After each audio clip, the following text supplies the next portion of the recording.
is our very porous borders in South Africa. There are knock-on effects, a surge in undocumented migrants, as well as high incidence of crime being blamed partly on our unsecured borders. Studies have shown that the main contributing factors are a lack of resources, uncoordinated intelligence, or a lack of it, and corrupt government officials. Darren Olivier, Director at African Defence Review, joining us this morning. Hello, Darren. Good to have you with us all the way from Amsterdam this morning. Give me a sense. Have we lost control of our borders? Let's start there.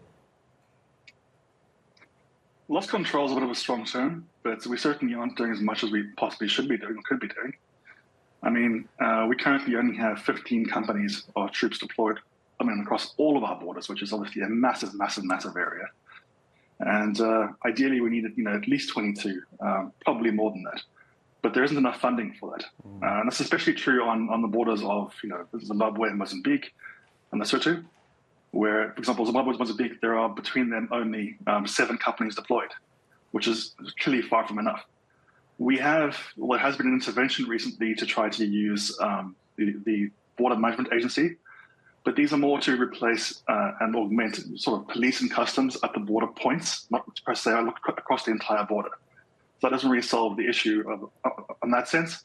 There's also a very big need to obviously improve the quality of the border protection infra, so the fence, the various obstacles and whatnot. And again, there's just no funding for that. There has been a push of late over the last 2 years to try to increase capabilities. This includes plans to acquire radars, observation posts, and UAVs. But again, this hasn't arrived yet. It'll be the next 2 years, and it's still not going to be enough to really solve the issue. We had the Home Affairs Minister on the show earlier, Darren, as well, saying that they're doing what they can with what they've got. They've got the Border Patrol in place. They've got guards there as well. And one of the questions I asked is, why don't we have the Army, for example, standing at these border posts along the broken border fences? And he was also saying it's a lack of capacity. And also, that's not actually what the Army is supposed to be doing. I thought that's exactly what the Army should be doing. So to clarify, let's distinguish between the border posts and the border as a whole. So the Army has the duty to patrol the entire border, so the entire fence on all of it, whereas the border posts themselves are the Border Management Agency, the police, and, for example, customs. So for the Army to do the actual border posts would be arguably a waste, because it isn't something they're trained for, isn't that they're best at. And really, it's an area where it's quite easy to then just cluster more personnel. The issue there is not necessarily that you need too many people, it's that you need to ensure that the people you have there are reliable and the processes are correct and everything else. The main issue in terms of obviously capacity is, across the entire border area, we have a truly massive border. And quite frankly, to have simply 15 companies on land cruisers doesn't give you the ability to patrol all the border all the time. So what's happening instead is that they're doing patrols as often as they can, as regularly as they can, and they're trying to use intelligence to try to pick up major routes. But ultimately, you cannot blanket that entire border with this many troops. It's just not possible. I'm glad you brought up the term intelligence in this case. How good are we at this? Because there's some argument, Darren, and tell me what you make of this, that the problem starts much higher north. It's not just when they get to the border fences, those who want to come in illegally. We need to be talking to Mozambique, Botswana, Zimbabwe, Namibia as well, because countries above them are also letting people to get down to our border. Is that how widespread this is? Yeah, this kind of migration is extremely hard to police on both sides of the border. To use an example, look at the US and Mexico. That's just, where you have, resources that we could only dream of, both in terms of intelligence gathering and in terms of actual on-the-ground personnel.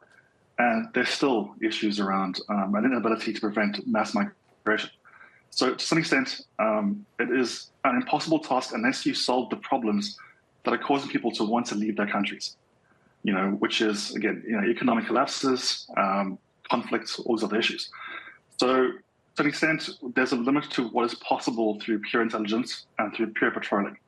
The only long-term answer to this is to improve conditions in countries north of us. And it's something that we've only got so much say, even as a member of SADC. Darren, as I say goodbye to you, is this a problem that can be solved by just throwing a lot more money at it? Is it one of those situations, more money, and we can actually try and get on top of it? Certainly more money would help. Again, the ability to acquire radars, observation posts, UAVs would allow for a much more comprehensive understanding of what's happening at the border, as opposed to just using, patrols and vehicles to go back and forth.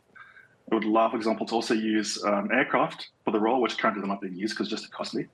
So it would definitely help.